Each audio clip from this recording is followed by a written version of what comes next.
You know what time it is? What time is it? It's podcast time. It's podcast time. Welcome. Welcome. Welcome Welcome. to the Unhinged Bookcast, a podcast hosted by Jess and LJ, who love all things fantasy books. I'm LJ. And I'm Jess, and we're happy to have you back again. Whether we're deep diving into thoughts and theories or just riding the vibes, we love discussing our current reads with each other and now with all of you. Tonight we are kicking off the Blood and Ash series with book 1 from Blood and Ash by Jennifer Armentrout, chapters 1 through 20. So if you're not wondering about the mystery brother, then pause, read through the end of chapter 20, and come back. This will be another spoiler-free series as long as you've read through the current reading section. Now you can discuss with us spoiler-free, chapter by chapter in our club on the Fable app. So we're making some changes to how we discuss on the podcast. We'll be just discussing chapter by chapter this time instead of the sections like we did in the Kindred's Curse series. Let's discuss. So let's start off with chapter 1. So we have our main character, Penelope. You sure? Is Yep. that what you think? That's what I think it is. Or Poppy. We're going to probably much call her easier. Poppy. Mm-hmm. Who has some sort of special gifts from the gods, which we don't really know what they are yet, but we do kind of Well, get. we know the Look, some details of what they are, though.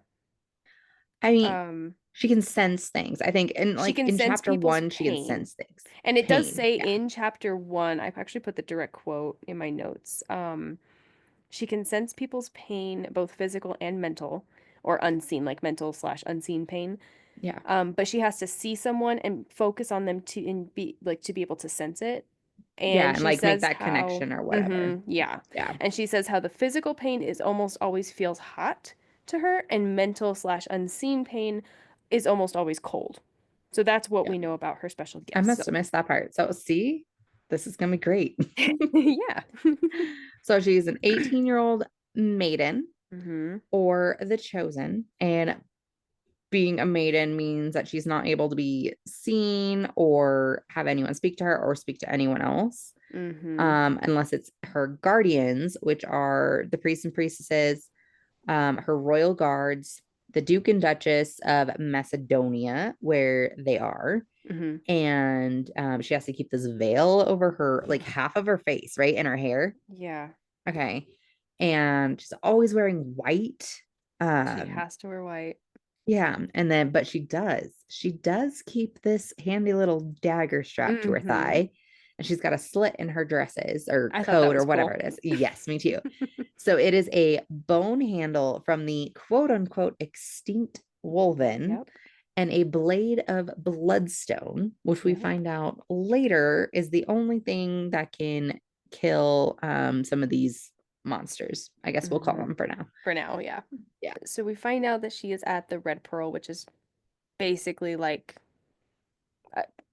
like a club, I Yeah, I guess, think it's like kind of the like a ancient pleasure version of house or yeah, whatever. a pleasure Yeah. house. That's what I was trying to think of. Yeah. Um, yeah, so we know there's a lot of card games going on. There's special rooms upstairs for special activities. hmm Um, and then there's a dancing area behind a red curtain that she's been advised not to go into. So she's looking behind the curtain or whatever, and this Mm-hmm. woman comes up to her. Mm-hmm. She believes her to be a seer. Um, and she's like talking to her about I can't even remember. Do you remember what she's talking to her about? Yeah, so I put a couple notes down about this woman because she intrigued me. Yeah, she's obviously Um, important, but I, for whatever reason, yes. just flew through it. So go ahead. No, so this woman, she describes her as like very beautiful, just kind of different. The same as everybody else, but kind of there's something about her. Um, this woman knows that Poppy's the maiden. Like nobody there recognizes her or knows her because they're She's in not a supposed to ever see so her. she's in like one of the ladies' maids or just one of the maids' cloaks or Britta, something, one of the right? maids, yep, Britta's her name is cloak. Britta's Yeah. cloak, and she does have she calls it a domino mask, and I actually meant to look that up and see what it looked like. I don't know what a domino mask is, but she describes it as covering like everything but basically her mouth and jaw. Um, So she's in a mask, she's in a cloak with a hood on, and nobody's supposed to know who she is or what she looks like, anyways, because she's always masked, anyways. But this woman does know that she is the maiden. Um, And Poppy gets the idea from this woman through a little conversation they're having that she does not like the Ascended, which we haven't talked about yet, but the Ascended are like the people who are blessed by the gods. So this lady, though, she kind of acts like she doesn't like the Ascended. And then Poppy suspects that she supports the king and queen, or does not support the king and queen, probably follows the Atlanteans and the Dark One, which we'll Well, we we'll can get get back into into that. later. Yeah. Yeah. Yeah. But she, which would make her a dissenter, and that she's also possibly a seer. Yeah. So those are all the things that she comes up with in this little brief conversation she has with this chick. While she's talking to this lady, right? So Victor, which Mm-hmm. is her essentially a father figure, but he is one of her royal guards. He's allowed to see her without her mask or anything like that. Um, and we find out later that they go on little missions together with. Yeah. And he's known And her he's since she was 13 when she yep, came to the palace. yep. And he's been training her also in secret so that Mm-hmm. she knows how to fight, which we also learn about that, and we can talk about that here in just a bit too. Yeah. So anyway, so he comes in and she's like, I cannot be seen by him. And so the Because he'll lady, this recognize me one way or another. yeah, no kidding. So the seer is like, okay, go up to this empty room and I will come get you when he's gone or when it's safe to sneak back out. Mm-hmm. And then I guess before we close out this, excuse me, chapter, there was a little bit of stuff, just kind of, I don't know, you know how it is. You start a fantasy book, there's all Yeah, there's stuff that you the write down world and all building, sorts the of stuff. Yeah. magic, the all the details and stuff like that. So I put a couple notes on just a couple points that I thought were important. Yeah. Um, this is the first time we hear about the Dark One or Prince Castile, which is when We don't know it's Poppy's. Prince Castile yet. No, we do. Oh, She we talks do? about it in chapter one. Oh, She okay. says it. Yep, in chapter one, she says she gives like this whole little when she's talking about how she suspects the seer lady of being a dissenter. She goes into this little like history of it. Um, Okay. yeah, in chapter one. So actually, direct quote from the book. It says, Prince Castile of Atlantia, the quote, true heir, a monster who had wreaked havoc and caused bloodshed, the embodiment of pure evil, the Dark One. So that was directly from the book in chapter one. Okay. Yeah. So that's so far all we really know about him. We learned that there is a war going, or there was a war that happened 400 years earlier called the War of Two Kings, Yep. um, which the Dark One was a part of. Mhm. Um, and then we did talk about this a little bit, but the second daughters and sons are given to the royal court upon their 13th birthday during the annual rite. And then when they turn 19, they go through the ascension, which we don't truly know even now after chapter 20, we don't really know what that is yet. We Yeah. kind of do, but We get an um idea, but that's about it. yeah. Yeah. And then Atlantia, the place that the Dark One is from, is this corrupt and twisted kingdom that fell at the end of the War of Two Kings. And they talk about this mist that's happening in the book. Um, Mhm. and the mist brings evils and stuff like that. The Atlanteans and the Dark Ones are responsible for the mist. Our current setting is Macedonia, Mhm. which is a city. I'm going to call it a city. Yeah. Um, and And then go ahead. I believe Solus is the There you go. I continent. was thinking about that. Yeah. Yes. So it's the Kingdom of Solus. Yeah. Or if that's what we, yeah, sure. I That's what we'll I call it. did end up looking up. I mean, there's a map at the beginning of the book, See, I but don't have a map. See, you I don't have have a the map hard at all? no. So I will be reading all the books. I have physical copies of them that I got off of Mm-hmm. Amazon.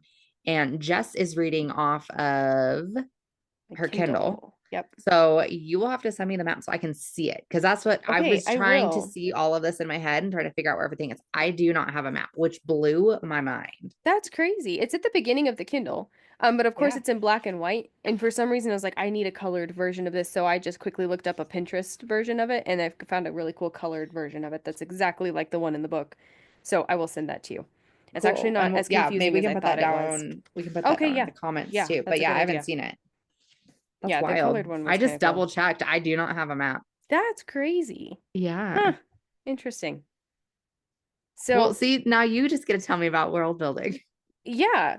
So it made more sense when I looked at the map because they talk about the rise, the guards that protect the rise, and I'm like Yeah, that trying to should be figure like this out.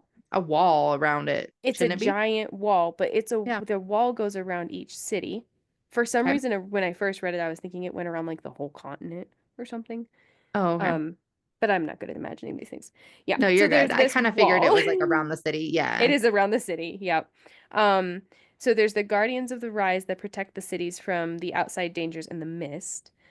Then there's the huntsmen, and they're not guardians, but they ferry communications between cities and escort goods and travelers on their journeys.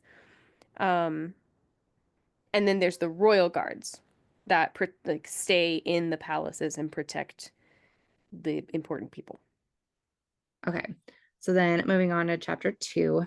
So she's in the room, right? And then I think the last line is like, well, this is interesting, a male voice said, or something like Yeah, that, I right? think so.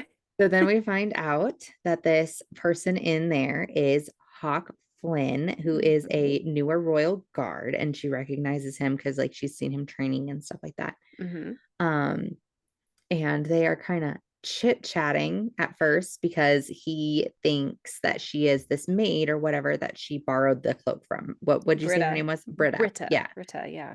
Yeah. And that's who he thinks this is at first. And then Because quickly apparently as they know each other and have they know fooled each other, around a that's little. all we Hmm. know. And when she first comes in, she notices that at the table, it was set up for 2 drinks or something like that. That is if somebody Hmm. had been in here before. And so she keeps mental note of that, right? And so they're chit-chatting and kissing, honestly. So Yeah. she has not had any of this. She's not In supposed to have any maiden of in this. every sense of the word. So he then realizes that this is somebody else, right? This isn't who he thinks it is. Hmm. And he's trying to find out. And he keeps calling her princess, which is very interesting to me. Hmm. And she basically, yeah, gets her first kiss and feel up and grabsies and all that. Yeah. And so, but I did put a quote in here that I thought was interesting. So they are talking about the guards and how I think it's something like maybe she should trust him. She thinks she can trust him or whatever because he's a Right. guard or something. And then he says, quote, not all guards are good men, princess. And I don't know Yeah. why. I just feel like that's interesting, Yeah. especially for his character, since he's one of the first main characters that we're getting to see. So Hmm. we'll see. I have theories. Hmm. Do you have anything more in chapter 2? No, I don't think I have anything Okay, that you cool. didn't say. It was kind of a not boring chapters. It was just a strange chapter. It was just a there chapter. It was there. Yeah. So then in chapter 3, we're still in this same situation. We're getting little kisses on the bed when we're not supposed to, and just having this weird, awkward conversation with strangers. Yeah. So, so she won't take off this mask. And I just looked it up, by the way. So a domino mask is Oh, basically like okay. a masquerade mask. So just kind of Okay. like Robin Hood or whatever, not Robin Hood, but just like some superheroes, the basic superheroes, just that kind Yep. of goes around their eyes kind of thing. So that's what supposedly a Okay. domino mask is. Okay. Um, which would be different than a veil because the veil would hide. It says, I think it's like only her mouth and her jawbone comes out of the veil. Yes. Like you can't even see her eyes or anything. No. Or her nose or anything like that. Yeah. Mm-hmm. So she won't take off the mask, right? He wants her to take off the mask. She won't take off the mask. Mm-hmm. And then so she brings it up like, hey, there's like, where was somebody just here? And he's like, yeah, I was catching up with an old friend before. And then this conversation is basically cut off Yeah. by a whole bunch of knocking, right? And apparently it's important and it can't wait. And so Hawk has to leave. Um, and he says because of a shipment, and he wants her to stay for when he comes back. And she promises she'll stay. Yeah. So basically, then she says, a chill eased away some of the heat. An envoy, she questions. He nodded. The supplies we've been waiting for, he explained. I need to go. So Yeah. Okay. supplies, shipment, Supplies, whatever. supplies. I don't know why I said shipment, but some stuff is here and we don't know what, and I need to know what. I know it. They make What a is little it? bit of a big deal out of that, What's so going there's got on? to be something there. Oh yeah, yeah, yeah. He's giving bad boy vibes already. I love it. How she's talking with Tawny, Hmm. who is her lady's maid, and I'm kind of getting like basically her friend, maybe like her Yeah, closest friend, because all she's allowed to have, yeah. basically. Like she has to serve her. She has no choice. But she's been with her since she was 13 years old, and they're friends. Like Yeah. Poppy wonders here and there. She has little moments of insecurity, like is she just act like my friend because she has to, or is she really my friend? But Poppy sees her as her like one of her closest friends. I Yeah, think they're friends. I think so too. Mm-hmm. And like she tells her about how she had snuck out to the Red Pearl or whatever. Yeah. And then Victor comes in and basically tells her there's a cursed. Yes, they've been summoned, They've been summoned. There's a but he curse. actually doesn't tell her because this chapter ends with he comes in and says we've been summoned, and then she says the only time that we've been summoned, there's two reasons. Either the There's two Duke, reasons why we'd be summoned. yep, One would be the Duke, the and the Duke. other was equally terrible, but for far different reasons. And then it's quote, he says, there's a cursed. Yes, exactly. Yeah. And that's how the chapter ends. Yes. So freaking exciting. Yes. Okay. So moving on to chapter 4. Um, so we So, get to see, yeah, like what this cursed is, right? yes. Okay. Yes. Yeah, so they come up to a house. So her and Victor, they come up to a house and it's marked with a white handkerchief under the handle, Yeah. which the lady then when she opens the house, she was like, "Oh my goodness, I've been told that this is how this works, but I didn't think it was going to actually work." Mm-hmm. Um so it marks that the people inside believe that there should be a death with dignity. So this is where we learn about the bad guy. Should I say it? Yes.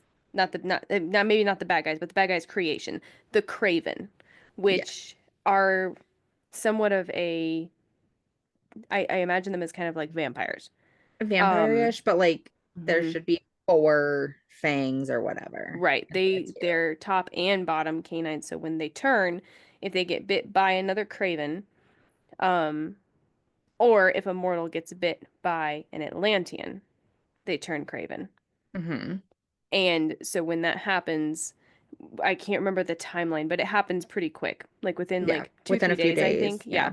Yeah. Um, they will, like their canines will grow, top and bottom will elongate, and they grow claws, and their eyes turn, I can't remember what color, I think like like maybe black. completely black. Yeah. Yeah, completely black. And like cheekbones get all sunken in, basically like And zombies is what I vampire, imagine, like zombie. vampire Yeah. zombie things. Yeah. Yeah. Yeah. So, but it happens fairly often because these are some of the monsters that are in the mist, and it happens fairly often to the guards and huntsmen On the um rise. Yeah. on the rise. Yeah. And Because they're so, the ones fighting them and stuff like that. mhm. Yep. But when a mortal gets bit and they start turning craven, according to the law, basically, they're paraded out in front of everybody and set fire to while they're still alive and Yeah. killed that way. Like Yeah, the old witch trials kind of thing. basically, Yeah. which is crap because to get bit by one, you'd have to be basically a guardian or a huntsman. I mean, like anyone could get bit, but they're the ones who are going to get bit because they're outside the rise, guarding the people, transporting goods and stuff like that. They're serving the people. They get bit in service to the people, and then they And they're treat them basically like, humiliated yeah, during their death. Yeah. exactly. So back to the white handkerchief situation, there are a network of people who will offer death with dignity to these people who have been bitten. And so they put the white handkerchief under their door. So that's where Victor and Poppy go. Mhm. It's to a house to take care of one of these people that has been bitten and Yep. is very close to turning all the way. Yeah. So he's a huntsman on the rise or whatever. And he Mm-hmm. also, so when they go talk to him, they believe that there's a child there somewhere. Mm-hmm. Maybe the mom has hidden him away or something. And then she goes in by herself to go see this curse, right? And so she goes in and he's really close to the end. And so she says that they can only be killed by a basically beheading or stabbed to the heart with this bloodstone of some sort. I thought it was fire or stabbed in the heart. No, it's What does it say, beheading? it says beheading, yeah, because it has Okay. because you have to hit the spinal cord, Mm-hmm. or a bloodstone to the Okay. heart. Okay. Yeah.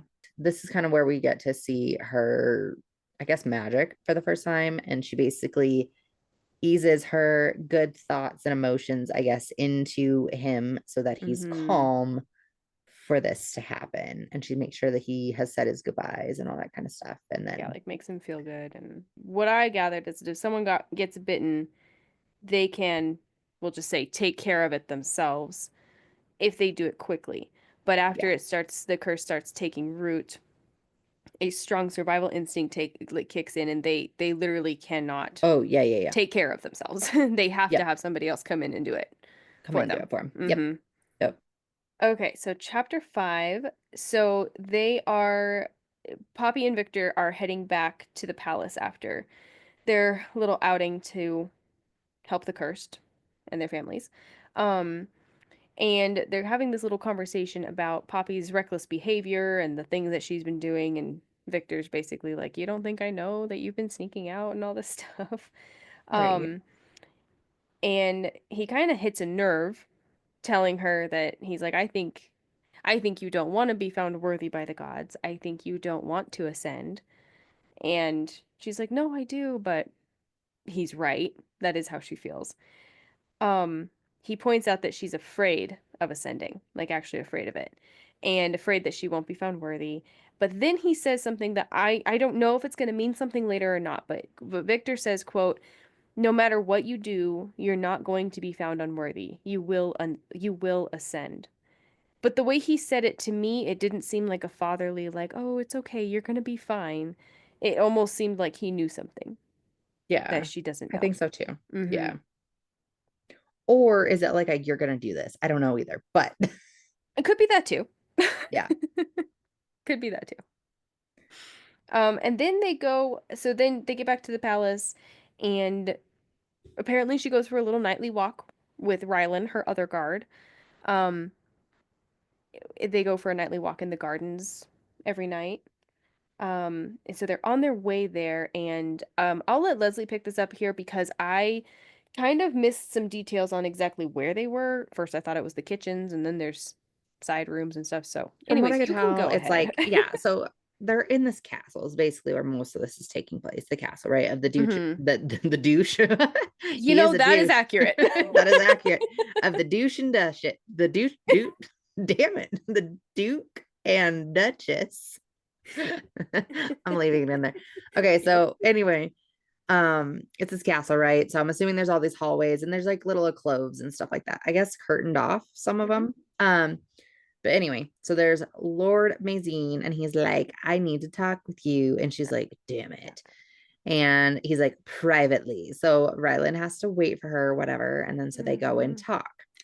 And they've apparently had some run ins before. It sounds like he is constantly trying to get her in trouble and stuff like that. Hmm. And he basically corners her and he's doing trying to provoke her basically. And he's getting close to some essay stuff, I think. And I'm wondering if that's happened before, but maybe Hmm. hasn't since she still considers herself the maiden and a maiden. Yeah, I think Um, I have a feeling that he's towed a line, but he's a yeah, line bag. yeah. And we get a little bit more with that later. Yeah, But anyway, so he's trying to get her in trouble with the Duke because that's what he does. And because we'll he talk thinks about that it's later. fun. Hmm. Yeah. Um, So they they're having this little conversation and they get interrupted by a woman screaming, right? Hmm. And so they head off to go find this. He's running away from or she's running away from Lord Mazine.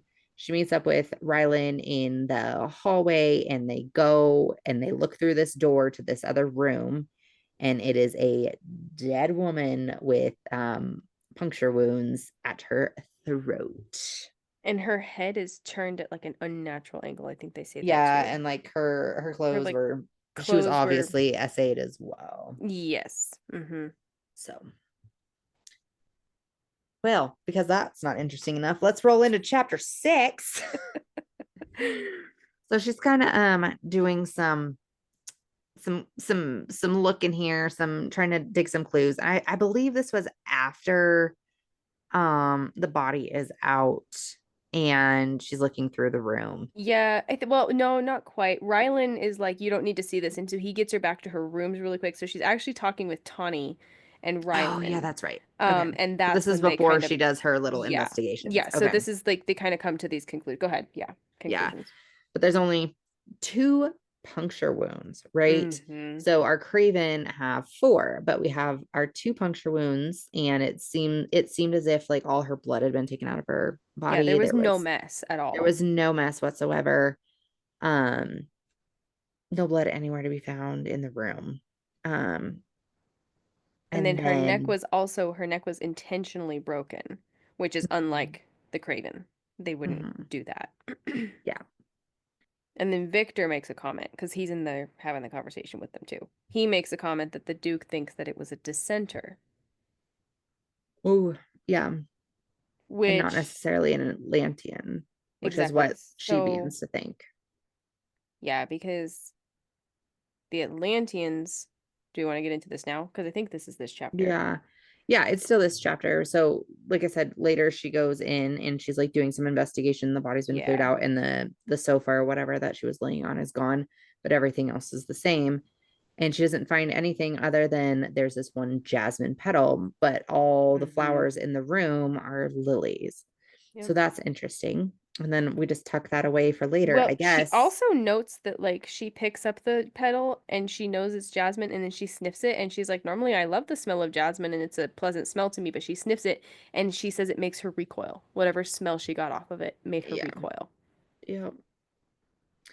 So, and then this is she's reading one of these books that the priestesses make her read, and she's read it Mm-hmm. 100 times. I think it's The War of Two Kings or something like that. Mm-hmm. Something like that. Because she's starting to wonder if this was an Atlantean that has been in the castle, that got to this woman that died, Melissa. Melissa. Okay, Melissa so I Axton. have so I have quote, and this is from that book. At this time, the Atlanteans are capable of passing on ill spirits in their blood to mortals, creating a violent and destructive creature known as a craven, who shares some of the physical traits of their creators. This curse is passed through a poisonous kiss. Unquote. Then she thinks to herself, Atlanteans bit and drank the blood of mortals, something they had to do to survive. Mm-hmm. So she's like, this has got to be an Atlantean that's been in the castle, right? Mm-hmm. And then so Because of the two puncture marks, because Atlanteans only have the top two yep, canines are yep. slightly, but And not even as they much as a and Craven. right, and they need to drink the blood to survive. So Yep. basically, they're vampires for sure. Like, For sure, yeah, can't for tell me they're sure. not. Not like Uh, zombie vampires, but like they're like regular vampires. Yeah. vampires, Hmm. not zombie vampires, but Yeah. regular vampires. So yeah, and then so they go on this dusk garden walk again with Rylan, and they're out in the garden, and they get ambushed, and Rylan Yep. gets an arrow to the heart and From dies. behind. Yep. Chapter 7. Chapter 7. Mine starts with Rylan is dead. Yeah, Is my basically. notes. So yeah, she's kneeling down. She's getting blood everywhere, but she's kneeling down, trying to stop the bleeding. She already knows he's dead, basically. But she does notice that his blood is going into these symbols that are etched into the ground. And it's described as a circle with an arrow piercing the center. Okay, I missed that. Yeah, I big time missed that. so I mean, yeah, just one or two little lines, and they always throw me. Hmm. So then there's this dude that appears, right? And he's trying to kidnap her and take her to him. The dark Him, whoever one. the him is, It's yes. the dark one. I think at It's some the point dark they one. say I that, do too. right? I 100% agree. So they tussle and she gets her stuff knocked out of her. Yep. And then but she gets in a good slice. She gets in a good slice to his ribs or side, Mm-hmm. His but side, yeah. not a killing blow.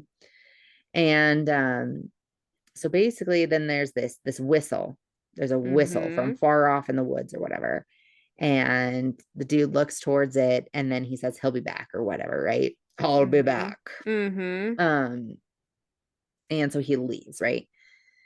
And then so she goes in and she's meeting with the Duchess and she's talking with the Duchess and all that stuff.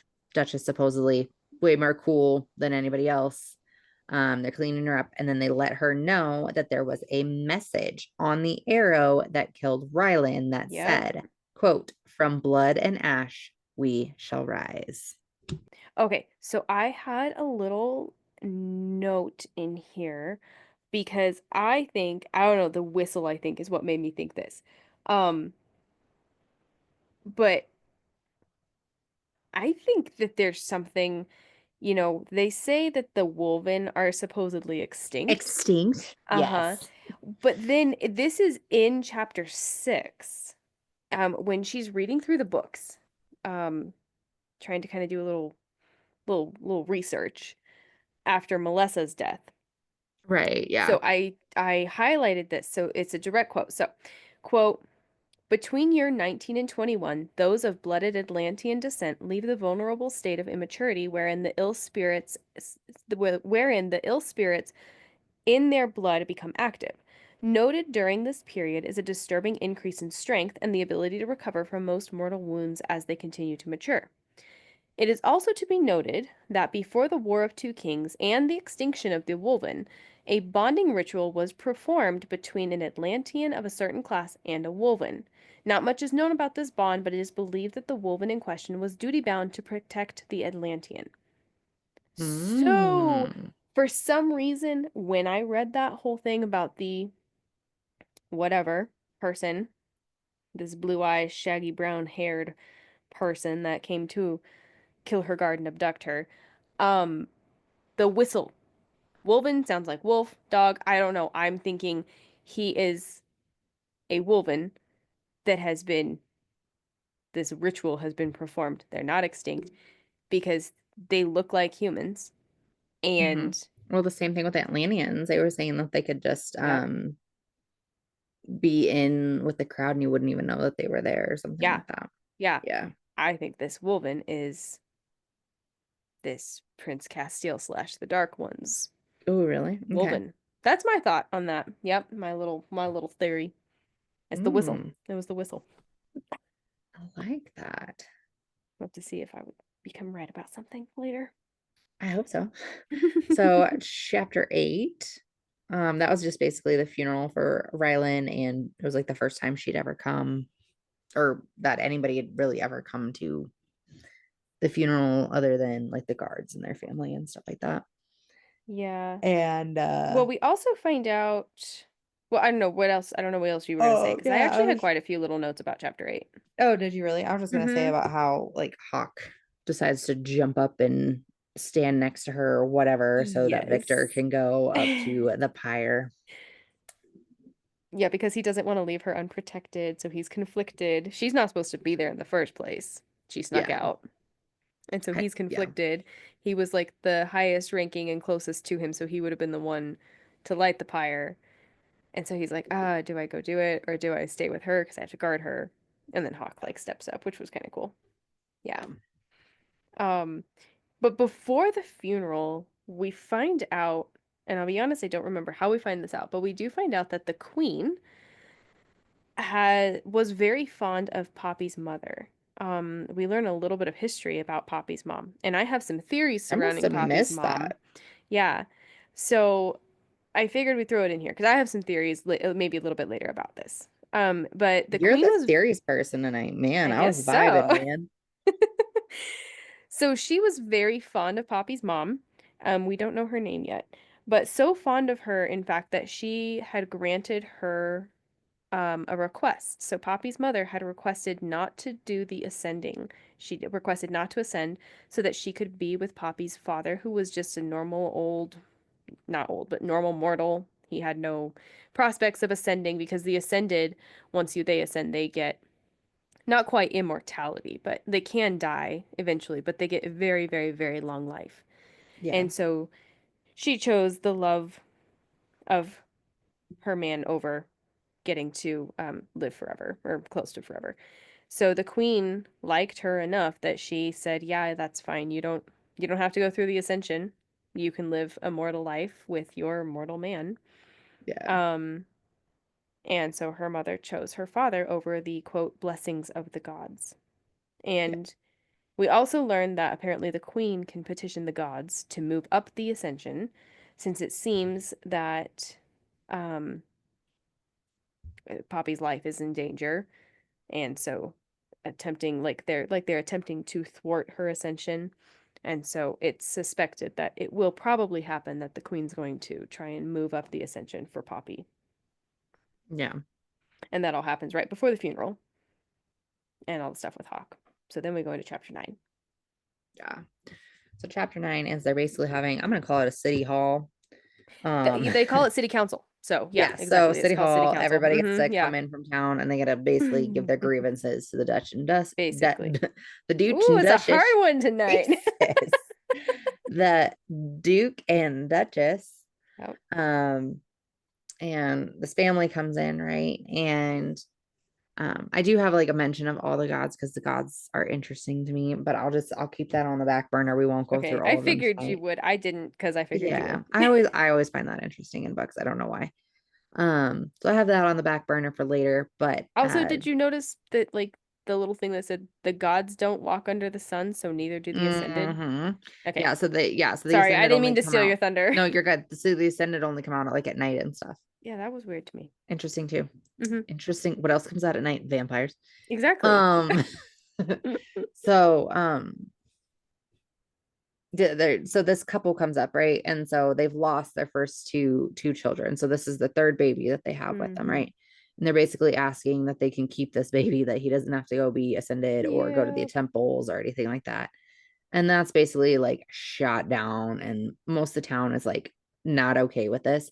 But she zones in on one man in particular, and it kind of is like out of her Hmm. control, right? It's this blonde-haired man, and it's she feels something just more than his pain or whatever. But she doesn't really nail it down. She just kind of Which is shakes it weird off. because she's never been able to feel anything more than pain. Yep. So she just kind of shakes it off or whatever. Hmm. Um, yeah, and that's all I had for chapter 9. Yeah. I thought that part was super sad, honestly, with the Tullises, the family that Yeah. comes forward with their little one. They're like, we lost our firstborn to some blood illness. We lost our secondborn to this blood illness. This is our thirdborn. We can't have any more kids. And the thirdborns, the third and fourthborns, go to the temple, and apparently they get taken, At a month brought old. at a month old. I was like, oh my gosh. So they're Yeah. like, please don't take him. He's our last one. Yep. Um, Gosh, that was heart-wrenching reading that part, honestly. No It tears, but was. that was awful. Yeah. Okay. So, chapter 10, Poppy notes on how she notices that like Hawk and the blonde man and many of the others in the audience seem to be staring at the Duke and Duchess with like disdain and anger at their Yeah. decision because they decided not to waive the right, because that's what the Tullises want. They're like, please waive this right. And they said no. Yeah. And so Hawk was one of the ones, and then this blonde man. Yep. Um, and then the only other thing I have is that she was then later summoned to the Duke's office, where she learned that Hawk will be Ryland's replacement. Yep. Um, so then I have for chapter 11. So Hawk makes this the whatever, the swear, whatever. With my sword and with my life, I vow to keep you safe. Penelope. That's gonna be just as hard as douche. Penelope. Penelope. So it said, quote, with my sword and with my life, I vow to keep you safe, Penelope. Hmm. He spoke, voice deep and smooth, reminding me of rich, decadent chocolate. Quote, from this moment until the last moment, I am yours. And she tells Tawny that they kissed after that. Yeah. Yeah. So And also she's allowed to like unveil herself in front of him. in front of him, Um yeah. and but it's also with the Duke is there and he's like says like that she's beautiful. And then she kind of like smirks at the Duke after he said that, Mm-hmm. Yeah, because which is Hawk says important that. later. Yeah. Because the Yeah. Duke says only half of her face is pretty because the other half has a scar on it. Right. We haven't talked about that She yet. has multiple Mm-hmm. scars, yeah, that we'll get into, but she's Mm-hmm. got some scars over her face. Yeah.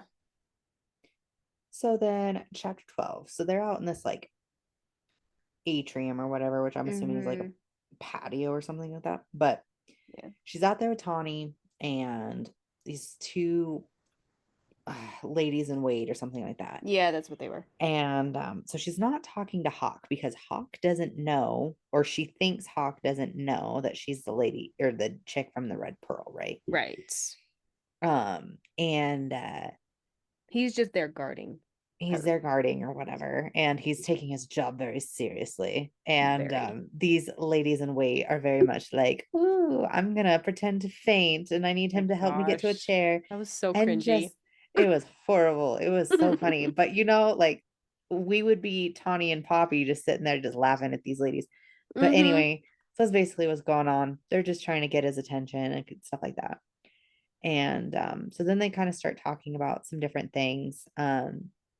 But they bring up this Miss Willa Collins. Okay. She's from about 200 years ago, and she would write this journal, right?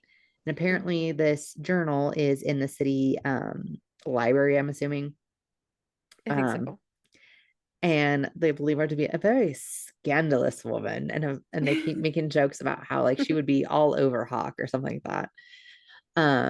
And then they also bring up the Dark One, Prince Castile, which nobody says his name or anything Right. You like don't that. say his name. They Right. call him the Dark One. Mm-hmm. And then, so this is the second time that her gift has kind of like left her without her trying or whatever. And it goes to one of the Yeah. ladies in wait's emotions or whatever. And she doesn't seem to like whatever she's getting from her, right? It's And then she just, different again than what she's used to. yep, yep, yep.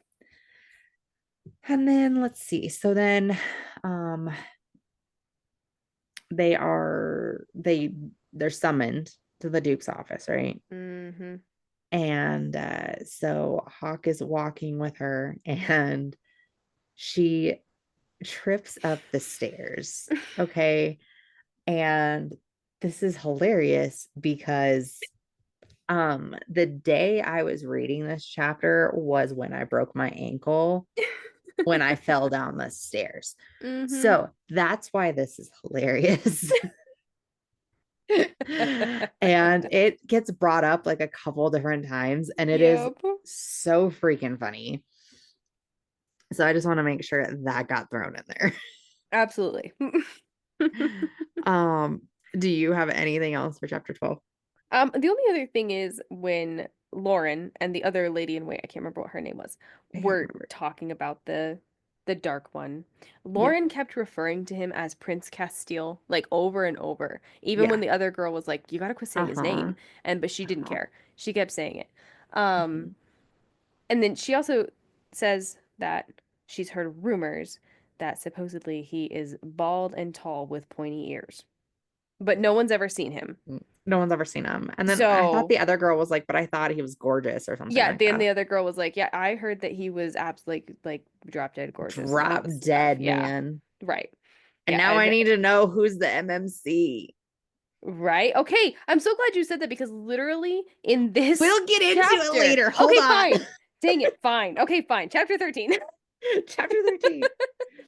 So she goes into the Duke's office to have this private meeting, what she thinks is going to be a private meeting with the Duke or these lessons, right? And Fuck him. Lord Mazine is in Fuck him there. too. Sorry. Fuck him, fuck them all. Douchebag one, douchebag two. Anyway, Mm-hmm. um, I put down that like apparently the Duke also knew her mother. I had that too. And he says she was special. He's yeah, fairly well, it seems that she Yeah, knew her. yeah. So basically, she is getting 7 lashes with a cane. Mm-hmm. But what which is is, a regular occurrence, unfortunately. yeah. Unfortunately, it sounds like she also has to expose her bare back for this, which means Mm-hmm. topless in a way, Mm-hmm. the easiest way we can say this. Yeah. And Lord Mazine has positioned himself where he can see everything very clearly. And she also is unveiled in this as well. Yeah. Both a couple of pricks is Just, what they are. yep. Disgusting. She takes it and, is like refusing to cry, basically. Mm-hmm. So And I then, had, oh, go ahead, sorry. no, you go ahead. I was gonna move on. Okay, well, I had one other quick little note that she threw in here. I don't remember what part in this chapter it did, but she does talk about how the queen had taken her in after, because Oh, yeah, yeah, yeah. we hear off and on little bits and pieces about how we know her family was killed. At Yep. this point, we don't know Her how parents, not her yet. brother. Her brother is Right, an her ascended. That's her all we know. parents. Yeah, Ian, Yeah. her brother, is ascended, but her older brother. But her parents were killed. So after that all happened, she was injured pretty badly. The queen is the one who took her in, Hmm. basically, and even though she was queen, she like tended her wounds and stayed up with her when she had nightmares and all that stuff until she turned 13 and then went to live with the Duke and Duchess. Yep. Yep. Yep. Yep. Okay. So chapter 14, then we move into she leaves the Duke's office at this point, right? With Yeah. Victor. Victor came and got her because she didn't want Hawk knowing what was going on. And Victor knew that, so he came.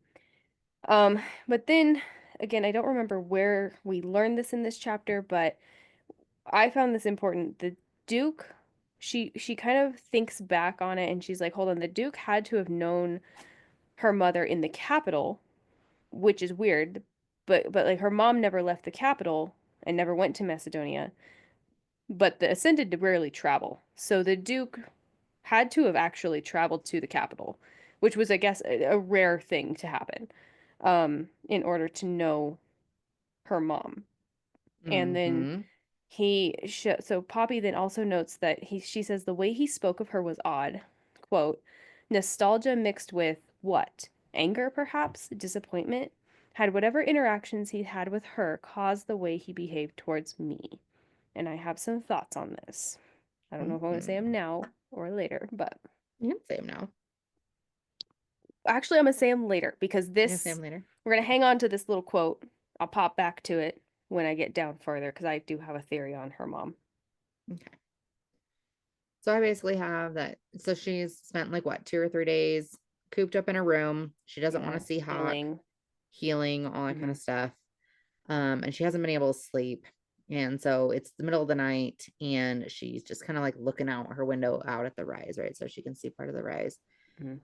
And the fires on the rise start going out, Hmm. which means the mist and the creatures are coming. So I have some stuff from the end of that chapter, and it says, and then I saw them, their pale bodies a milky white, bleached of all color, their faces sunken and hollow, eyes burning like fiery coal, mouths open wide, revealing two sets of jagged, serrated teeth. Their fingers were elongated into claws, and both their fangs and their claws could flay skin like the softest butter. I had the scars to prove it. They Hmm. were what Marlowe and Ridley would have become if their lives hadn't been ended before it was too late.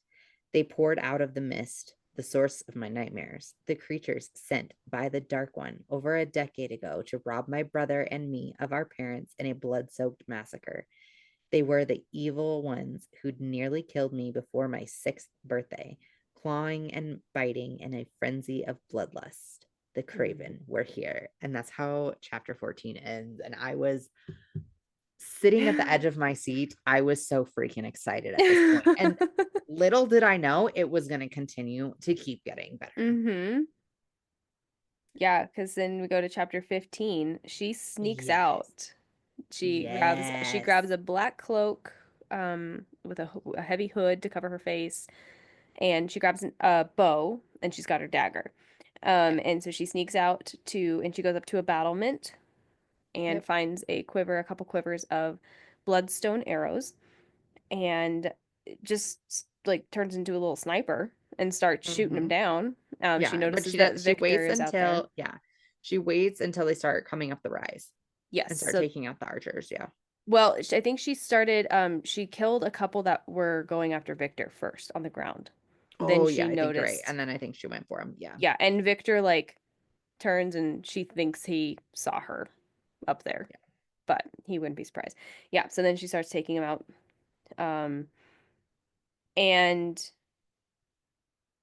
then the battle ends. They kill them Well, all, no, hold right? on. Before the battle even ends, can I just say Okay. that, like, Yeah. fantastic fight scenes, Oh yeah. It good was a visuals, great. great actions, lots going on. It's not like a couple people died and then we all left. Like, it made sense with the story. It was great pacing. Loved it. And Yeah, you got to very see more easy of to the visualize. creatures. Yes. Yes. Mm-hmm. Yep. Yeah, that was a good scene. Yeah. Then so somebody catches her up on top. Who would that be? Mr. Hawk Flynn. Yes. And he's being very flirtatious at first and definitely notices that she is the woman from the Red Pearl and calls her princess. Yes, while she's got a dagger pushed up against his neck, which is totally a typical thing Yeah. for these kinds of books, Yeah. but I liked it. And the same kind of thing just kind of is rolling into chapter 16 as they're still continuing this Mm-hmm. conversation. They kind of have a little bit of a fight scene. She does realize that, like, he's very he's running across like a ledge or something like that like he shouldn't be able to run across. Mm-hmm. He's very quick and stuff like that. So there's some things going on with him as well. But he catches up to her. Um and basically he's like, I know who you are. Like, and I think he calls her by name or whatever. And so it's very obvious that he knows, even though she thought maybe he didn't figure it out yet, but he has figured it out. He knows exactly that the same person was in the Red Pearl as who the maiden is. Yep. And he has questions. And he does leave her with one little thing. He says he doesn't tell her not to come out and fight again. He just says, "Please don't wear slippers again," because she didn't have time to grab her boots, so she And he kept her says slippers not to on. wear her nightie, more Yeah. appropriate attire or something like that. She has her Yeah. nightie on Under the cloak. Yep. under the cloak, just like she did at the Red Pearl, Yep. which is hilarious, I think, because I'll walk outside in my nightie. I don't care. I also live out in the country, so Yeah, I kind of won't doesn't do that. matter. My neighbors are too close. Too close. All right. So chapter 17, right? We get back. Tawny's making sure she's okay. She's fine, whatever. Then Hawk shows up and he's like, she needs to get out because we're having a conversation. Yeah. Um, yeah, so they have this private talk, right? And then she's telling him about like why she was at the Red Pearl and stuff like that. Mm-hmm. Um, and I don't know, Hawk is just kind of super sus about this because he's just like, yeah, that checks out. I know why you're doing that. Like, that's cool. Like, it's cool. And then I have a quote. It says, "It's weird, isn't it? How it feels like I've known you longer. Yes, You I had feel that that too. too." And that was Hawk, I believe, which is, I don't know. I'm just very interested about this. Yeah. But she tells him about her parents' death and how that all played out and went down and stuff like that. Um, the parents were already like her parents were already really on edge before they started traveling. So they're traveling or whatever, and they're going somewhere. They're already on edge. Something's up, and then the Craven attack or whatever. She wakes up days later with the Queen, like you said earlier. Mm-hmm. Um, so that's all interesting, and I want a little bit more about that, but I know that might be asking for too much at this point. We gotta just spill a little bit of information at a time, Yeah. but we also find out in this chapter that Hawk also helps with the cursed. He helps them die with Yep. dignity, like we were talking about earlier. Yep. He tells her that he goes, I've heard of a child of the gods helping the cursed to die with dignity. He says he knows because he does the same. He did it in the capital and now in Macedonia. And And then then, oh, go ahead. I might have the same quote you do. I Okay, have a the quote. Yep. yep. Okay, so the next time you go out, wear better shoes and thicker clothing. Those slippers will be the death of you, and that dress will be the death of me. Yes. I actually had a different quote, but that part was, Oh yep, I yeah, had okay. that part in there too. No, also while they're having this little conversation, um, so I can't remember exactly where this comes from, but it's during the conversation they're having about all this going on. He says, fear and bravery are often one and the same. It either makes you a warrior or a coward. The only difference is the person it resides inside. So chapter 18, what do you have? Okay, so chapter 18, there's other things that happen, but the big part of this chapter was there's a large gathering that happens after this attack where the Duke and Duchess address the whole city, basically, is what I'm getting from Yeah. it. And they're addressing the Craven attack, which also is weird because they don't like the Duke and Duchess don't ever come out of the palace. The people don't ever see them. So it's Yep. weird that they like decide that they're gonna have this Out on the little lawn or whatever, yeah, exactly. or balcony. Yeah. And so they talk about the Craven attack and how gruesome it is and how you need to be careful and turn in anybody that you think might be a dissenter They're and probably among you, yeah, like, they, like look to your left and right. They're probably right next to you and like causing dissension basically. And Poppy can't help it again. Her power just like takes hold of her and reaches out into the crowd. And so she reaches out, and but she then notices the go ahead. same guy, right? Yeah, With the the blonde blonde hair. guy is there. But And then she, again, instead of feeling pain, because that's what she's known so far is to be able to feel physical or mental pain. Um, hmm she figures out that what she's feeling is actually terror and anger, hmm um, which is not emotion she's ever felt through her powers before. And so yeah, then she notices this blonde man who before in the whole like city council thing when she like feels her power go out and then she like blocks it up. She like puts up a wall. But yeah, this blonde man during that time was not blocked out. She had to like put up an extra wall to block him out. Same thing yeah, happens here. yeah, And then she does mention to Victor and Hawk that, I think this guy's suspect, like sus. yeah. But Hawk says, yeah, I know he's been moving closer to the front for 20 minutes. Yeah, I've been watching him for the last 20 I've been minutes. watching him already. Yeah. And others Which is too, not just interesting. him, And but others, him and and not just others. him. And I could have swore she said she felt it from more than one direction. So maybe not Yes. just the blonde man, too. Yeah. Yes. Yeah. So But then this yeah. blonde man speaks out. He like hmm yells, "They're liars. They're liars. They claim um you know, they hide in their castles behind their guards and sacrifice our children to false gods." hmm And then he goes and he throws a craven hand A at the Duke and hand, the Duchess. Duke and They Duchess. don't know what Uh-huh. it is. He throws something and then they realize it was a craven hand. Yep. And then he, like, right as the guards subdue him, he yells out again, "From blood and ash, we will rise from blood and ash." We will rise. Yep. Yep. Yep. Um, so then moving on to chapter 19. I just had to put this in there because, like I said, this is fucking hilarious. So this is she was saying something about how she keeps her boots or whatever up under her bed or something so that the maids Mm-hmm. can't find them or whatever. And then Hawk says something, it's not the dust bunnies I'm worried about. Steps, on the other hand, yes. Yeah. Because once again, I am also worried about steps. Yeah. I just had to put that one in there. But then so she meets with the Duchess because she thinks her gifts are maybe maturing or something like that.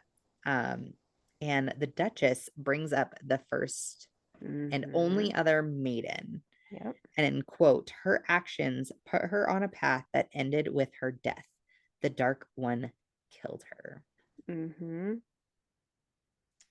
And then she then, says too, like, she couldn't like Poppy's like, well, she couldn't have been bad because the Duchess kind of makes it like this, like, well, she wasn't a good person.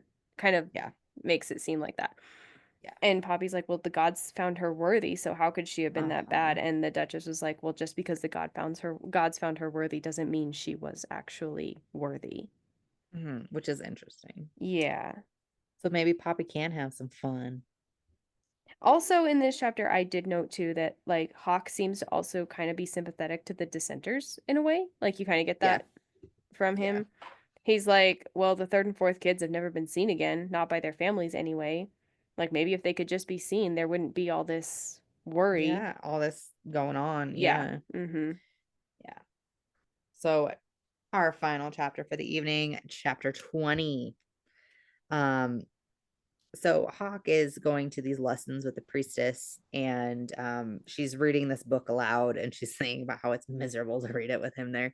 Mm-hmm. I feel that I hated the popcorn game in school. So I like reading out loud in front of people. okay, but okay, I know you were homeschooled. I was not. I went to public school and we played the popcorn game, and it's like Okay. you had to read a chapter or whatever, and then you'd go popcorn to the next person or whatever. Okay. Or like sometimes you'd just go down a line, like it'd be a row of students, and then so I would go ahead and I'd figure out how many students were in front of me, and I'd figure out which paragraph I had to read, and I'd read it over and Oh over yeah. and over again so I knew how to read it out loud. Yes. Okay, I hated the popcorn game. Anyway, so I feel this. Um but basically the priestess is going to hit her for whatever reason, right? And so Hawk grabs the priestess's hand and she's like, the Duke will hear about this, all the things. So it's very interesting that Hawk is like, wait, these people just like hit you and hurt you and you're okay with this? Mm-hmm. Uh-huh. So that's very interesting. Um, and then she says something well while she's reading something out loud because the priestess is asking her something, and she said, quote, it's just that the blessings seem to be similar to how the Atlanteans became so powerful. They drank the blood of innocents, and the ascended drank the blood of the gods. Mm-hmm. Ascended may be godlike, but they can be killed and die. Oh wait, Mm-hmm. that's not part of the quote, but I also had it in here apparently. But yes, so supposedly, I think this is Hawk says this, but the Yeah. ascended may be godlike, but they can be killed and die. Yeah. And Um, then Go ahead. what else Do you do have we more? have? I I mean, I have a do, but go ahead. okay, so right before she actually starts reading, she talks about how she's like tired because she's been up all night thinking about Mhm. her conversation with the Duchess and whatnot. So I'm scooching back a little bit No, to you're fine. the conversation that the Duchess had with her about the first maiden. Um, and Poppy says, quote, I was also left with the knowledge that the first maiden had done something that had put her on a path to interact with the Dark One who'd killed her. That wasn't exactly reassuring, neither was the knowledge that the first maiden was somehow connected to the Duke. Was that why he treated me as he did? Perhaps it had nothing to do with my mother. Because when she was talking with the Duchess was like, don't tell the Duke I told you this. Don't talk about the first Yeah. maiden around the Duke. Like, it's a sore subject. Mm. Um, which I guess we can probably finish since this is our last chapter. We'll finish Yeah. this chapter and then I have some more thoughts on that. Okay. Yeah. So they're basically they're walking down a hallway now. It's just them, and she's pushing some feelings in Hawk, like her happy feelings or whatever. And it's almost like he notices what she's doing A little possibly. bit. Mm-hmm. Yeah, and then she's kind of asking about his family or whatever, and he says he had a brother, and Mm-hmm. she like instantly assumes he's dead or whatever, and then Because he right at said the had. and like Mm-hmm. right at the end of the chapter or something, um, he says his no need for your condolences or whatever. My brother's not dead or something like that. Yep. Dun dun dun. So, what do you think Oh, so I far? okay. So at first, I honestly thought that Hawk could potentially be the Dark One. Okay, because that's what I Um, think. yeah. But now I'm actually thinking, after the brother thing, that his brother is the Dark One. And oh my gosh, I think that there is obviously, I don't think the Ascended are good. The Ascended, I think, are bad. Um, I think that they've got this whole little system going on that's covering up a bunch of bad things that they're doing. And I don't know if the Dark One is necessarily like actually the good guy because it seems like he's pretty evil, like with the Craven and all that stuff too. Hmm. But I don't think things are what they seem at this point at all. I don't either. I also truly think, I think her mother was the first chosen and the first maiden because Could be. Yeah. so when I was saying I'll circle back to like the way the Duke was talking about her mom when she was with him, like he knew her and then she's like, I wonder if there was some bad feelings there or something, and maybe that's why he treats me so bad. Then later, when she's talking with the Duchess, and the Duchess is like, don't talk about the First Maiden around the Duke, it's a sore subject. And then she's like, I wonder if the First Maiden has something to do with why he treats me so bad. And her decisions led to her being killed by the Dark One. Her See, but mother I was thought they killed. said something about the first maiden was like several hundred years ago. And that could be true. And then I also think because I couldn't quite figure out did the First Maiden ascend or not, because we know her mom did not, because she petitioned the Queen to allow her not to. Yeah. Um, but then could that be the decision that she made? I don't know. Yeah. Could I don't be. know. I don't So know, but I that's think my the thoughts on first that. maiden was that Miss Willa Collins or whatever, the very scandalous Oh, woman from interesting. like 200 years ago that wrote that journal Okay. that's supposedly in the, let's just say, library or whatever. Because like, why would they mention that? And why would I this know that was a random specific kind of person? So I kind of wonder if mention. she was the first Okay. maiden or whatever. Because she did things that she wasn't supposed to, and yet the gods still found her worthy or whatever. Mm-hmm. If she's got like a new man in her bed every night or whatever the Yeah. ladies were joking about, but like, you know what I mean? Like that's Yeah. not very maiden like. That's not very I maidenlike. don't know what else to say about that, but I mean, if you're not very maiden like whatever, like if you are maiden like cool, it's cool, it's fine. But I'm just saying, I'm not saying anything bad about that. I'm just saying. Mm-hmm. It's just that would be interesting.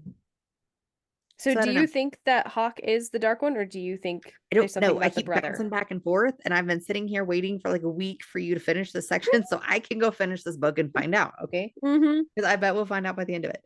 So I Probably. also kind of thought, okay, hear me out. Okay. Mm-hmm. So you know how she was saying something about it was right after the chick's death, and they were saying about how Atlanteans could be anybody. I could have swore they said something like they could shift bodies or I don't be remember hidden in that. plain sight, something like that, right? Yeah. So I kind of wonder, like, what if Hawk is the Dark One Yeah. and is pretending to be Hawk? I don't, does that make sense? It does, and I'm totally on that too. Like But I like, why does I he keep calling her princess? If the Dark One is Prince Castile, why does he keep calling her princess? Like, that's what mm-hmm. keeps like getting me every single time. I'm sitting here like just jamming my nails together. I also want to know what makes her chosen. Why is she only the second one ever to be chosen? Why is she Yeah, chosen? chosen by the What was so gods. Like, what the hell special does about that mean? her that she And the was queen was the one chosen? that said it, right? She Yes. was chosen by the gods. Yeah. And this is after the Craven. Well, she survived a Craven She attack. did survive a Craven attack, yeah. Mm-hmm. So I don't know. So overall, what are you thinking of the first half of the first book of the series? So far I am liking it. I will admit it took me about 16 chapters to get into it. 16. Okay. 16. I even wrote it in my notes, like, okay, I'm finally getting into this book. I think that's when I texted you, like, okay, I think I actually like this Yeah. book. Not that I didn't like it, it's good, but I had a very hard time getting into Poppy's character Yeah. for until That's about fair. chapter 16, honestly. Um, but no, now I am definitely loving it and cannot wait to continue reading. Yeah. Me too. I mean, I definitely caught on real quick. Like the first couple chapters were very confusing, but like you said, it's hard with a new series Yeah. and fantasy books and all that stuff to get into, but yeah, probably by like chapter 8 I was ready to rock and roll and I was going, and then just the magnificent fight scenes and descriptions of that and stuff. I Mm-hmm. like that kind of stuff. So Okay, so I think that about wraps it up for tonight's discussion. We hope you're all enjoying this series so far, like we are. if you're interested in joining us for discussion on Blood and Ash series, make sure to reach out to us so we can get you on the podcast. Yeah. We are first time readers to this series, so we hope that you follow along with us. Or if you've already read the series, we hope that our discussion can be a refresher for you before book 6 comes out in September. Make sure to join us on Facebook and Instagram for more fun and conversations. We also just started a club on the Fable app. It's Mhm. under the Unhinged BookCast. So be sure to join the club and discuss with us chapter by chapter and spoiler free. Yes. So next episode we will be discussing our part 2 read from Blood and Ash, chapters 21 through the end of the book. We're just doing 2 reading sections for this book before we move on to the next. We will also have our reading schedule pinned on all of our platforms.